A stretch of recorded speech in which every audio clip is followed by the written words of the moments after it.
If you have erectile dysfunction and you start doing research on potential solutions, man, you're going to be totally confused.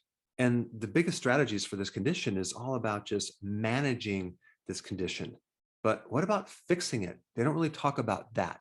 There's just a lot of data on Viagra, different solutions. But what we're going to do is focus more on the problem, the pathophysiology, the mechanism of how this condition could occur, to try to understand the root cause of this so you can resolve this condition. So many people assume that it's just low testosterone and they just need to focus on that. But there are people with normal testosterone that have erectile dysfunction. And there are people with abnormal testosterone or low testosterone and don't have erectile dysfunction. So why is that? Testosterone is part of the answer, but there's more data that I want to share with you.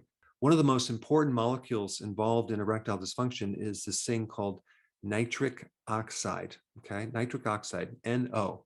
Our bodies can make it. We can get it from food, but apparently nitric oxide decreases as you get older. It's at a level of 50% when you reach age 40. And nitric oxide is a major player in erections. In fact, Viagra uses certain nitric oxide pathways. And so the most likely reason for someone with erectile dysfunction has to do with a deficiency of this molecule nitric oxide. And what I'm going to be talking about today is all the things that align with this theory, okay? Because the more data you have to back up this theory, the more it's probably true. So nitric oxide is made by your endothelial cells. That's the cells on the inside of the artery. And so nitric oxide has everything to do with helping the arteries vasodilate. In fact, it's involved in something called endothelium-derived relaxing factor, EDRF. So nitric oxide helps relax your arteries and it increases blood flow, not just with erections, but also your cardiovascular system and other systems in the body. And so if you have low nitric oxide, you could have asthma, for example. So it's intimately involved with the tone of the vascular system that relates to vasoconstriction and vasodilation. Nitric oxide increases oxygen release in your blood. And so if you don't have enough nitric oxide, you're going to have a hard time breathing. 79% of people with sleep apnea have erectile dysfunction. And so that's one connection. Another link would be the relationship between nitric oxide and cortisol. It helps to regulate cortisol, which is a stress hormone. And it's a proven fact that the more anxiety someone has, the more cortisol someone has, the more stress they have, the more they're going to experience erectile dysfunction. In fact, someone cannot get an erection when they're sympathetic dominant, where there's a lot of stress. Erections occur when you're more parasympathetic dominant, when you have low amounts of stress, when you're calm. This is why men might get an erection while they're sleeping, because they're more parasympathetic dominant. Now, here's another connection that's interesting. Nitric oxide has a profound effect over testicular steroids. This means that it helps you make testosterone. So there's your connection between nitric oxide and testosterone. If you're low in nitric oxide, you're probably not going to make as much testosterone. Nitric oxide is also involved in luteinizing hormone.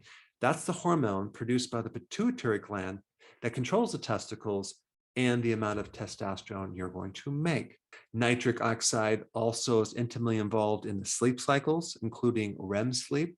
This could be also why, if someone has sleeping problems, insomnia, or definitely sleep apnea, that they have a greater risk of erectile dysfunction. Nitric oxide also increases insulin sensitivity. This also explains why a diabetic who always has insulin resistance usually also has erectile dysfunction. I mean, if you think about it, what does high sugar do to the inside of your arteries?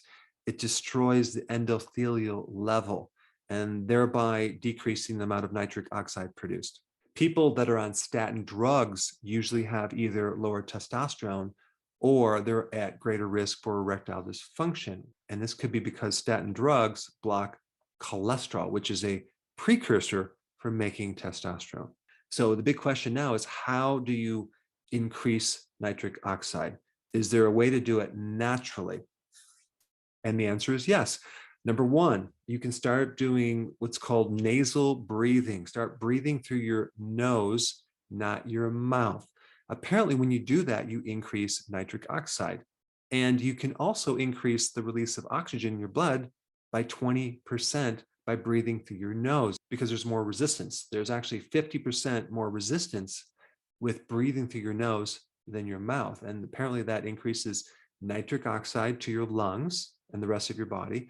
And it also helps you release oxygen. You would think you're not going to breathe as much, but you actually release more oxygen when you breathe through your nose. Now, if you combine that with number two, regular exercise. So let's say, for example, you're going to do a mild exercise where you're doing some type of exercise where you're not breathing intensively. If you can breathe through your nose, you will then increase nitric oxide. And exercise improves your endothelial cells in your vascular system, which will then improve nitric oxide.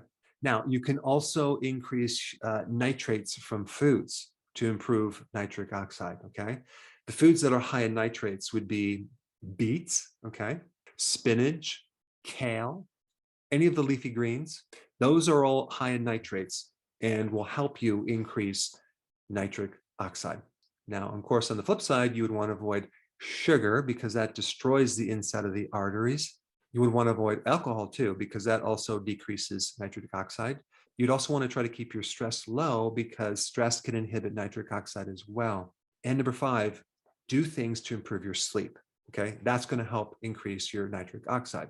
So these are five natural things you can do to overcome the decrease of nitric oxide which comes from aging. Now, there's another video. If you have not seen this video, it's about a breathing technique that relates to nasal breathing, but it gives you a little more data. It's actually very, very important, especially if you want to reduce cortisol, stress levels, and even a panic attack. So check this out. I put it right here.